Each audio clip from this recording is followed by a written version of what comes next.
ശരിക്കും പറഞ്ഞാൽ എങ്ങനെ തുടങ്ങണം പോലും എനിക്കറിയില്ല കേട്ടോ. ഹാപ്പിനെസ് അറ്റ് പീക്ക് ലെവലില്ലേ, അതങ്ങനെയെല്ലാം പറയാം. ശരിക്കും പറഞ്ഞാൽ എന്താ പറയുക, 2025 ഇങ്ങനെ നടക്കും പോലും പ്രതീക്ഷിച്ചില്ല കേട്ടോ. എല്ലാം ഗോഡ്സ് പ്ലാനിന്. കോഹ്ലിയെല്ലാം പറഞ്ഞ എല്ലാം ഗോഡ്സ് പ്ലാനിന് മൂപ്പരല്ലോ.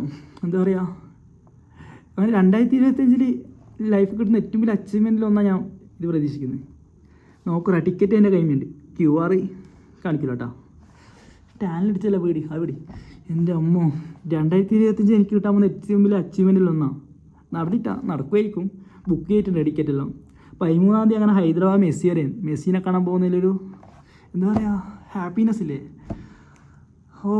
എന്താ പറയുക, ഹാപ്പിനെസ് അറ്റ് പീക്ക് ലെവലെല്ലാം പറയാം കേട്ടോ. അങ്ങനെ എന്തായാലും ഞാൻ നെയ്മർ ഫാനാണ്. എന്തായാലും മെസ്സിനെ കാണുന്നത് എനിക്കൊരു അച്ചീവ്മെൻ്റ് ആയിട്ട് എനിക്ക് തോന്നുന്നു കേട്ടോ. സന്തോഷം പീക്ക് ലെവൽ. അങ്ങനെ രാജീവ് ഗാന്ധി സ്റ്റേഡിയത്തിൽ മെസ്സി വരുന്നു. അതും ടിക്കറ്റെല്ലാം ബുക്ക് ആക്കിയിട്ടുണ്ട്.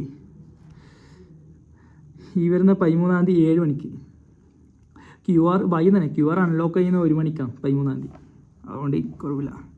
ഹാപ്പിനെസ് അറ്റ് പീക്ക് ലെവലിലാണ് ഞാനിപ്പോൾ. ആസ് എ നെയ്മർ ഫാൻ എന്ന നിലയിൽ അങ്ങനെ മെസ്സിയെ കാണാൻ പറ്റുന്നു. അത് 2025 ഒട്ടും പ്രതീക്ഷിച്ചില്ല. എല്ലാം ഗോഡ്സ് പ്ലാനാണ്.